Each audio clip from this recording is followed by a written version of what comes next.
Hello everyone, Hello. myself Umesh, and we have with us Rahul Tiwari sir, Hi the everyone. faculty for economics at 𝐶𝐨𝐼𝐧𝐥𝐶 Academy.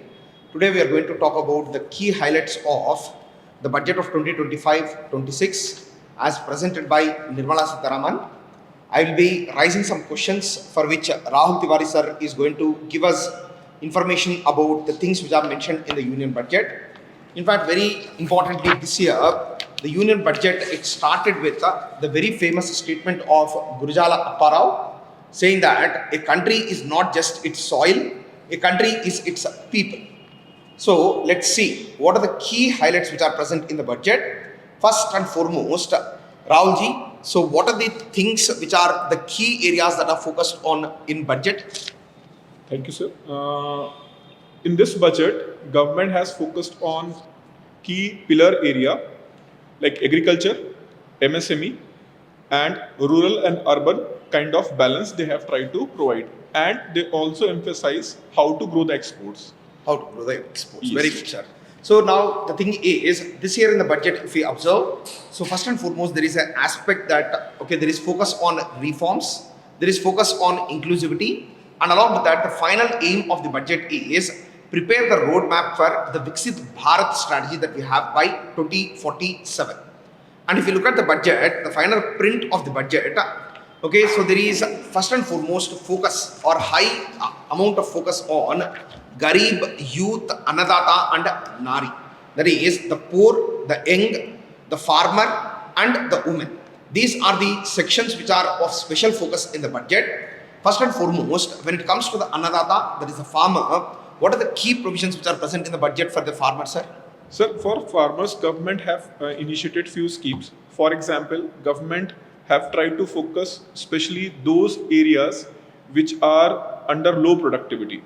So government, along with the state government have launched one scheme known as PM Dhan Dhan Yojana. And under this scheme, government is going to focus 100 districts initially who are having low productivity and low income of the farmers. So this is first thing, government is trying to focus on those areas where the low productivity is there. Apart from that, government have specifically target those areas. For example, they have launched a board for makhana growers, especially in the Bihar region, and they also focus on the pulses. And government is also planning to launch a holistic scheme for the development of the agriculture and rural development. So these are the major things what we can see in this budget for the agriculture sector. Okay, so and they also have mentioned that Indian Post is going to become a catalyst for the rural economy because Indian Post has a lot of reach, and the Indian Post centers are present in most of the remote and rural areas of India, and through the Indian Post system, DBT, financial inclusion, credit services, all of these things are being planned by the Indian government. So, and they are using the Indian Post as a catalyst for the rural economy. And along with that, there is special focus on high yielding seeds. And along with that, there is also mission cotton productivity too, particularly to enhance cotton productivity aim, because cotton as a commercial crop is being grown in a lot of extent of Indian territory, but the productivity of the cotton seem to be very less. Now, then apart from that, there is also special focus on the sector of MSMEs this year, sir, Yes, in the sir. budget. So Yes. what are being done in the sector of MSMEs, sir? Yes, sir. I'll let you know about MSME and our students also. But before that, as you mentioned, regarding Indian Post. So for Indian Post, with the data and other things, I can still say that in India, there are a lot of regions still where the electricity and mobile network is not there. But Indian Post is able to still reach there. So this is why government have, in fact, many times in the classes, during the lectures, we have emphasized how the Indian Post can transform the Indian economy. So now this thing is took by the government of India, and they are going to focus on certain things through India Post. Government is not going to just reach it out, but government is planning to provide credit to those people. And because generally a postman in a village or in any area, if he's working for 3-4 years, so he have a knowledge of the people, so he can also function as a linkage between the credit institution. he can also provide information to the government which is necessity for the particular area. So in this way, this India Post is going to revolutionize the economy. Now regarding MSME sector, for MSME sector, government have made many bold things. First of all, they have announced that they are going to reclassify what is micro, what is small, and what is medium enterprises. In fact, it is very important for the students who are preparing for the civil services, because on the classification of MSME sector, they have asked this question twice in the prelims examination. So again, government have said that they are going to reclassify. So in upcoming months, even maybe next month, government is going to reclassify. So you have to keep a good eye on those things. What are the basis to define the micro, small and medium enterprises? Yes. So first of all, there is a categorization. On the basis of categorization, these micro, small and medium enterprises will be eligible for getting more finance. Yes. One of the biggest problem in the MSME sector is because they are not properly having a paperwork. Yes. So in order to address such issues, government have announced certain schemes, and in that context, government has basically focused on formalization of the sector. Government is trying to focus to provide more credit to the MSME sector. Yes. And once the credit is provided, market is being created, then we also have to make sure that the MSME should contribute more and more in exports. So government is focusing on three things. First, formalization. Second thing, providing the credit. Then create a proper market opportunity to sell the products. Very good. So as regard to that, there is a program for credit card for micro enterprises, scheme for first time entrepreneurs, and the government also has specifically targeted three sectors in MSMEs. The first of which is the leather sector, footwear and leather Yes, sir. sector. The second is the toy sector, and the third is the food processing sector. Yes. And when it comes to the classification of MSMEs, as sir has pointed out, there is based on investment, based on turnover. Two criteria are being selected in order to classify the MSMEs. And for the micro, the revised investment is 2.5 crores, whereas turnover is 10 crore. For small enterprises, it is 25 crore is the investment and turnover is 100 crore. For medium enterprises, the investment should be 125 crore and the turnover should be 500 crore. These are the revised estimates. You can go through the budget. They are very clearly given and you have to focus on these things. Then after that, sir, this year, particularly the very statement of the budget says that the country should not be looked upon like soil. The country should be defined on the basis of its people. With the same ideology, they have started focusing on the development or enhancement of human capability. Yes, sir. And as part of the enhancement of human capability, this year they have mentioned that investing in people, economy and innovation as a special thing. Can you please highlight the important areas which are present in the investing in people? Sir, when we talk about capability development, so the model the capability development was emphasized by the development economist like Amartya Sen. So development as a freedom, in his book, Amartya Sen have emphasized ki not only creating infrastructure which can help like port, seaport, airport, these facilities may help more to those industrialists. But when government is going to focus on health education, specifically health and education, then government can develop the capability. And according to Amartya Sen, if the capability is developed, then people are able to generate income on their own. So now government, if you will see, they have Saksham Anganwadi and Poshan 2.0. They have mentioned expansion of capacity of IITs. So Poshan, they are focusing on health and nutrition. When expansion of IITs, they are focusing on what? They are again focusing on education. Daycare, cancer centers, again, this is for health. Yes. And along with education, Yes, sir. it seems so that they are focusing on innovation too. And with respect to innovation, Atal Tinkering Labs, Center of Excellence in Artificial Intelligence, Internet Penetration, expansion of medical education, welfare of online platform workers, that is gig workers. Yes. So all of these are special areas of focus and the government is definitely trying to invest in people, economy and innovation, sir. Yes, sir. Yes. Sir, in this regard, I just want to add one more point. When the Trump assumed the presidency, within a week, he announced a $500 billion project on artificial intelligence. Very good. So artificial intelligence is like a dog I can mention that like German Shepherd. Dog is very intelligent, but dog is going to work in the most efficient manner if you are going to train it very well. Yes, sir. Same thing for the artificial intelligence. Even in the economic survey, it is clearly mentioned that there is a dedicated chapter on the AI. Yeah. So government want ki people in India, especially those people who are the working people, they should get awareness of AI. Because if they will be not having the awareness, then their job will be replaced by the AI. Yes. But if they will learn that AI, then they can go for more value addition. So this is very nice initiative of the government to train the people and to enhance the understanding with the artificial intelligence. Very good, sir. So then, apart from that, this year in the budget, in the investing in people, economy, and innovation, the central government has set aside nearly 1.5 lakh crore rupees as an interest-free loan for a period of 50 years for the states. So this is one significant move in order to enhance the infrastructure in the state government, sir. 1.5 lakh crore rupees is not a small amount, and that too, no interest loans for 50 years definitely shows the central government's focus on the development of physical infrastructure through state initiatives, sir. Then apart from that, there also seems to be focus on this asset monetization plan, sir. Can you please explain to us about the asset monetization plan? Yes, sir. I'll go to that also. But before that, like I want to highlight few things regarding support to states for the infrastructure. Various finance commission, many of the economic surveys, especially in last 25 years, the finance commissions which came in last 25 years post liberalization. Economic survey, in fact, many think tanks, they have highlighted the issue of uneven development in India, regional disparities. So regional disparities are there.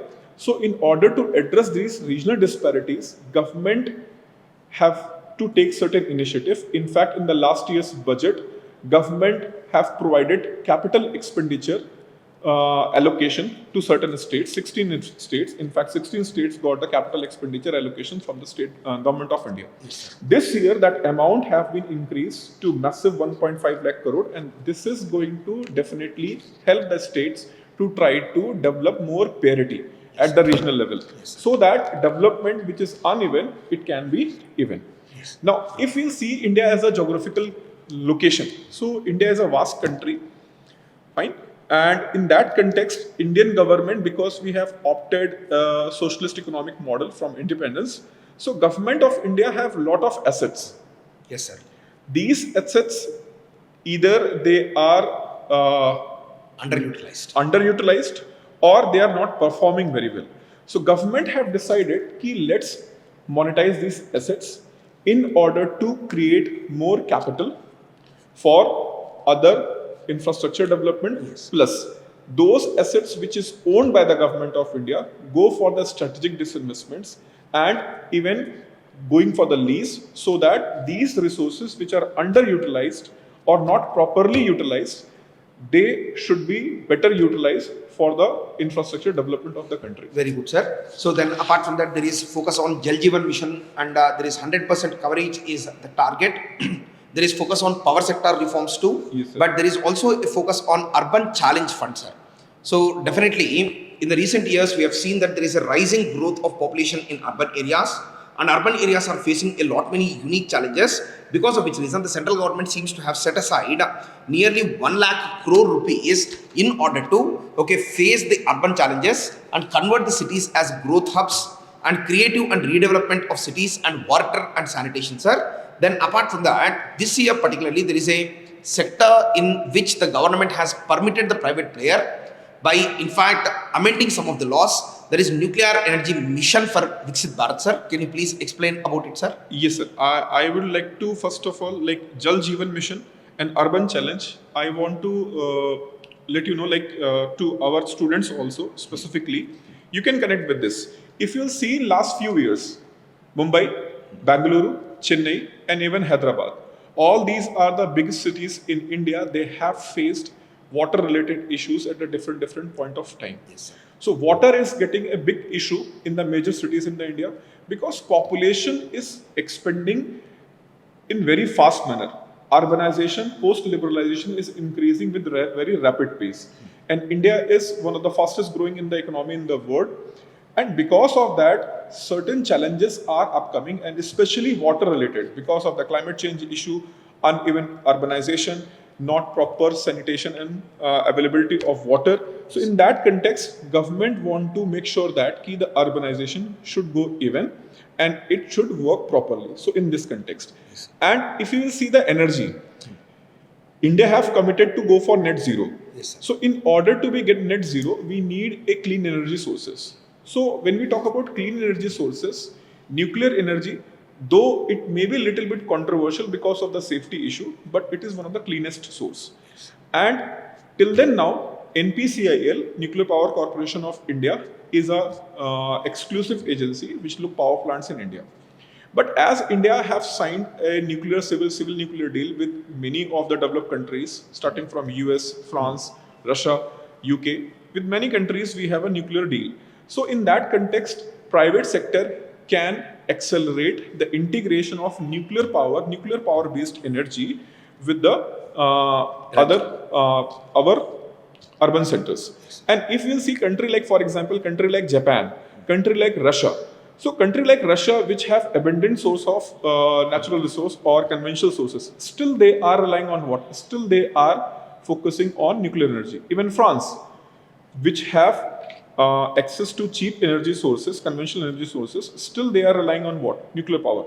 So it is not just because of a climate change, we should focus on nuclear energy, but in the longer run, nuclear energy, in the longer run, not in the short run, but in the longer run, nuclear energy is also much cheaper than the coal-based power plant. Yes. So it is energy efficient, plus it's clean.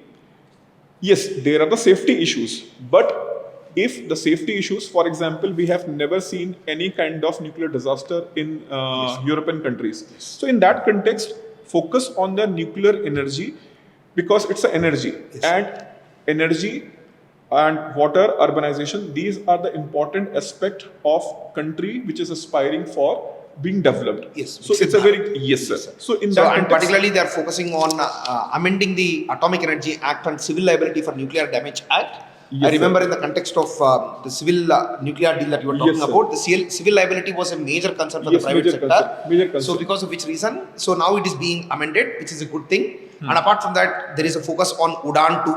So particularly, so nearly 120 new destinations they are going to construct the airports in, which is a very good initiative, as the future of travel is air travel. So there is a lot of investment ongoing in the air travel sector too, sir. Yes, so sir. And making the air travel accessible and affordable to the poorer sections of the society seems to be the government's agenda for the past 10 years. And this budget is taking forward the same agenda. Yes, sir. In fact, if I just want to inform all the students, if you'll see in last 5 years, Indigo and Air India, which are two biggest service provider in India, they have given a record number of purchase of the passenger jets, which is highest in the world right now. If I'll say that two companies of India, they have combinedly ordered somewhere around 600 aircraft. Yes. Which shows that how the demand of the urban sector is growing. So private sector is ready to invest, but unless airport is not there, they can't they can't do any much. So this is why I feel that this is little bit delayed. I was expecting it's supposed to be done 2 years back, but sooner or later government came with this UDAN 2.0 and they have focused on it. And in fact, UDAN scheme, if many of you have appeared in the Civil Services Mains Examination 2024, specifically question was asked in the UDAN scheme. Yes. So government is focusing on the air travel. Why? Because air travel is fastest mode. Yes. And though many people do not consider it as the safest one, but if you will compare the casualties in number of the casualties, still it is the most safest option. Yes. See, one more thing is, as part of the budget itself, there is focus on innovation particularly. So there is a PM Research Fellowship Program, which extends nearly 10,000 fellowships for the people studying in IITs and IIScs. The research and development innovation is there. National Geospatial Mission is given special importance. Then Gyan Bharatam Mission, particularly in order to translate the manuscripts and maintain digital records for the manuscripts of India. There is also focus on creation of germplasm and gene banks, sir. So because there are many species which are becoming extinct, the government is focusing on preserving the genetic makeup of these species of plants, so that okay, in future there is no threat to Indian food and nutritional security. Then apart from that, there seems to be a lot of focus on exports too, sir. So what are the special initiatives in the budget for promotion of exports, sir? Okay, sir. I'll come to this point. Like as you have highlighted the issue of focus on education and research. Here, just want to mention one fact. If we see the Japan, before 1880s, Japan was a kind of a low income, low developed country. Yes, sir. But the Japanese government, in fact, the rulers of the Japan, from 1890 onwards, they started spending more than 5% of their GDP on the education. Yes, sir. More than 5% GDP. In fact, if you'll see today, even today, India is not able to reach 2% of their GDP. They went for more than 5%. At a point of time, it reached to 10% of their GDP. Yes, sir. So Japan was converted into the knowledgeable society, and still today, after US, the most number of the patent and the research paper is submitted by the Japan. Very true, sir. Despite being a resourceless country, but because of extremely rich in the knowledge and culture, Japanese still they are one of the top 5 economy in the world. Yes, sir. So until unless you are not going to focus on your conventional knowledge, until unless you are not going to focus on the research, it is not possible for any country to be the become a Vikasit or developed. So in that context, government have taken the right initiative to promote the education. Regarding export, because India is an energy deficient country, so our imports are going to rise and rise and rise if we will grow. And in that context, we do not have any choice, but we have to increase our exports. And if we'll compare with the China, still we are very low in the exports. So export need to be what? Focused. Yes, sir. And it is one of the theme of the government in this budget to increase what? Exports. In the previous budgets, government was a lot of talking about make in India. So just not make in India for the India. Now let's make it India for the world. For the world. Yes, sir. So with this focus, government have tried to provide more credit to the sectors, specifically MSME sector, because MSME sector contributes more than 35% in India's export. So providing credit, focus on the market, creating system like Bharat Trade Net. With that, government want to connect with them with the global supply chain, providing the credits, providing all necessary thing. And here in this context, government is also going to expand the role of ECGC, Export Credit Guarantee Corporation of India, which provide not only credit, but also risk assessment as well as market facilitation. Yes. Insurance also is provided. Yes. Sir. So I think that is one thing. So this way we are trying to make in India for the sake of the world.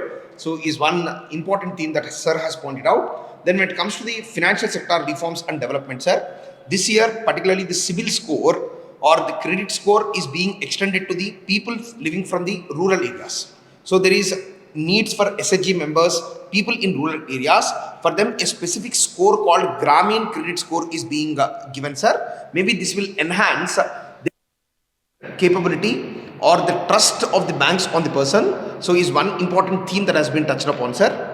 Yes, sir. Sir, in this context, I'll like to mention this thing as a revolutionary. Yes. Why it is a revolutionary? Because for the rural people, even they have certain basic things, still the credit cost is very high. Microfinance institutions are charging exorbitant 24% annual interest rate. Sir. And a lot of unorganized sector lending is there. RB is consistently pushing the microfinance institutions and other lending institutions to cut down the interest rates. And in fact, recently, state of Karnataka, they have given this thing that they are going to make a law for the financing.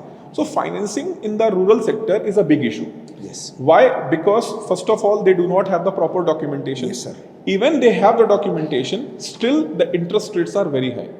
But if a person is going to have a CIBIL score, like CIBIL score, based on certain data and facts, and on that basis, he can claim that I am eligible for low interest based Loan, credit yes. loan, and more financial institutions like banks and other non-banking financial companies, which are generally little bit apprehensive about to involve in the rural sector because of the fear of loss. Yes. Once they will have this assurity, yes, SHG and the rural people are having proper credit score, Yes. then the finance availability is going to definitely increase. And along with that, there seems to be an increase of FDI in insurance from 74 to 100%, sir. Yes, sir. So, which is actually very good for enhancing the insurance penetration in India. Yes, sir. So, and one more thing is the diversity of insurance portfolios are going to get into India, and people will have better insurance schemes. Is what I expect from the enhanced FDI in insurance sector, sir. Yes, sir. Then, apart from that, there also seems to be some regulatory reforms too, sir. So, can you please enlighten us about the regulatory reforms? Yes, sir. If we talk about the regulators in India, so for example, RBI, SEBI, IRDA, PFRDA, these are four prominent regulators. RBI regulates the entire financial Yes, markets, yes. whereas financial institutions, whereas SEBI regulates financial market, IRDA regulates insurance market. So what it is seen that though we are of almost a quarter completed in the 21st century, Yes, sir. but still the regulators' mindset is not to facilitate but more and more on regulate, Yes, sir. to prevent rather than to facilitate. So if you want to make sure that the industries which you are regulating, that should be more employment generation based. So certain reforms are required in the functioning of these institutions, and that is why government have taken a big step. In fact, we can compare these kind of the reforms initiative of the government of India. What IMF was keep pushing the government of India, what you did, Yes.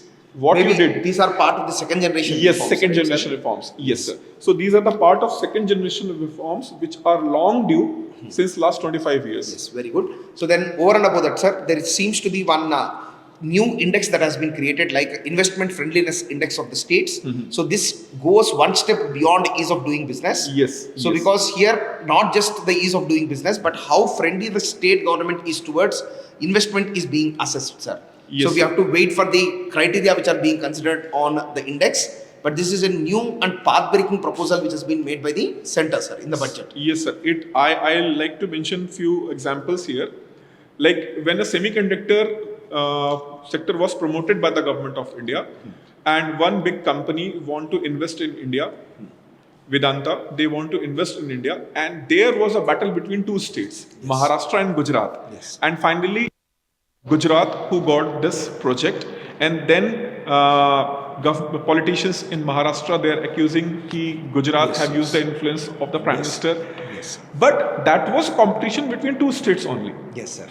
The thing is that once you are going to create an index, so the bureaucratic political class who is involved in the state's functioning, when they will see that they are at bottom or they are in the below lower level, then they will push themselves to Enhance up in the their- order. Yes. Because it may be also later, sooner or later, it is also going to become a political issue in the India. Yes, sir. So this initiative is going to put economic issue, more important issue in the public domain. Yes, sir.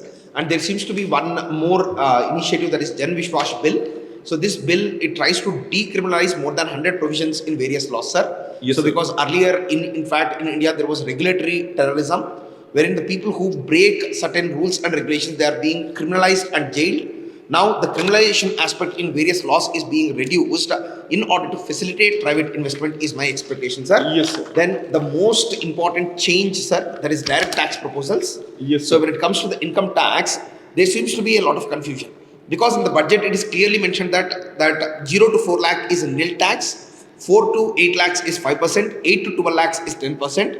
But in the media it is being reported that till 12 lakhs there is no tax. Yes, sir. So how is it, sir? Sir, in the context of income tax, there is a concept of gross income. So gross income, what you are earning. But before paying the tax, as per Income Tax Act 1961, government provide three things: exemption, rebates, and deductions. So for example, if a person is having some savings, so that savings can be out of that tax payment. If a person is married and he have children. So for 2 children, government provides certain education exemption. If a person is living on rent, then rent exemption is also there. For example, this year they have increased from 2.4 lakh to 6 lakhs. Yes, sir. So actually your gross income, what government is mentioning here, that is gross income to be taxed. 0 to 4 lakh, no tax. Yes, sir. Then 4 to 8 lakh, 5%, then 10%, then 15%. Yes, sir. But before this tax is calculated from gross income, 3 things are being minus, that is deduction, rebate And exemption. exemptions. So if you are going to use all possible exemptions, rebate and deductions, you can save up to 12 lakh rupees and effectively you will be under the zero tax category. And in that context, these media outlets are discussing ki if you are having income up to 12 lakh, you are being what? Exempted. Sir, and there seems to be a statistic on the inflow of the money to the government and the outflow. So it seems so that in total, the money which is being spent by the government is 54.9 lakh crores, whereas the inflow of money is 50.6 lakh crore, is the inflow of money for the government through revenue, and the expenditure seems to be 54.9 lakh crore, sir. So Yes, sir. the fiscal deficit, 3 years back during the COVID period, it has become nearly 9%, 9.5% also it has gone to, if I'm not wrong. Now, okay, the government is trying to bring back the fiscal deficit. Yes. So what is the target for fiscal deficit? And as far as my understanding goes, this time the fiscal deficit is going towards 4.8%, sir. Sir, when we talk about budget, I would like to mention 3 things. One is budget estimate, second is revised estimate, Yes. and then it's an actual. So when government presents a budget, government given estimates ki this is our expected expenditure, this is our expected source of income. So that is budget estimate. Right now, for example, today, it's the 1st of February and 2024-25 financial year is going on and government has presented the budget of 2025-26. So for 2025-26, government have given the budget estimate, whereas the ongoing financial year, of which 3 quarters are completed, 4th quarter is going on. So what government have given the budget for 24-25 at that point of presentation of budget, so government have revised it. These are the revised estimate. So if we will see government's budget estimate regarding fiscal deficit, that is 4.4%. Yes, sir. That is 4.4%. In fact, government in the last budget also tried to go for 4.4%, but it is estimated that it will reach somewhere around 4.6 to 4.8%. So for this financial year, what in fact last year when the election was due, so people was expecting the fiscal deficit going to increase. So even government took a gamble in the election year because government do not want to increase the fiscal deficit beyond 4.5%. In fact, as per FRBM Act, the fiscal deficit should not be more than 3%. Yes, sir. But country like India, developing country like India, to manage the fiscal deficit at 3% level is extremely difficult. And there are many things which drive government of India to have a higher fiscal deficit. But still government is focused on more fiscal discipline and fiscal prudence, and government is trying to reduce the fiscal deficit to below 4%. But to reach the 4% or below 4% is a gradual approach. So government was trying to have below 5%, Yes. settle it to 4.5, then gradually 4, Towards then 4. Yes, sir. 3.5 to 3%. Yes, sir. So this is the approach. This seems to be the good discussion, sir. So then, apart from that, in the expenditure of major items, I could see one thing, that the defense budget expenditure is almost 4 times that of the education expenditure, sir. Yes, sir. India have, sir, first of all, we have a long maritime boundary, plus we have one of the longest border, land border, and land border with 2 hostile nations. Yes, sir. And that is why our expenditure on defense is high. In that context, if you will see this defense expenditure, more than 50% expenditure, in fact, even 60% expenditure is going on salary and pensions. Yes, sir.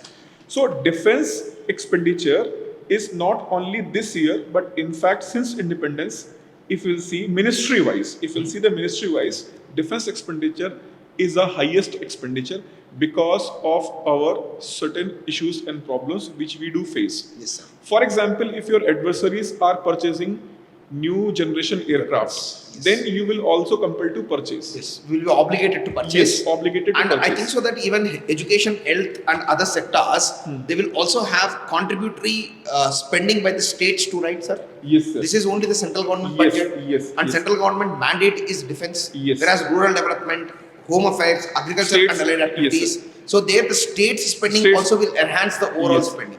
Yes. So yes. the figures hide the real picture, is what I think, sir. Yes, sir. Yes, sir. In this context, we can say that. True. Yes, sir. Okay.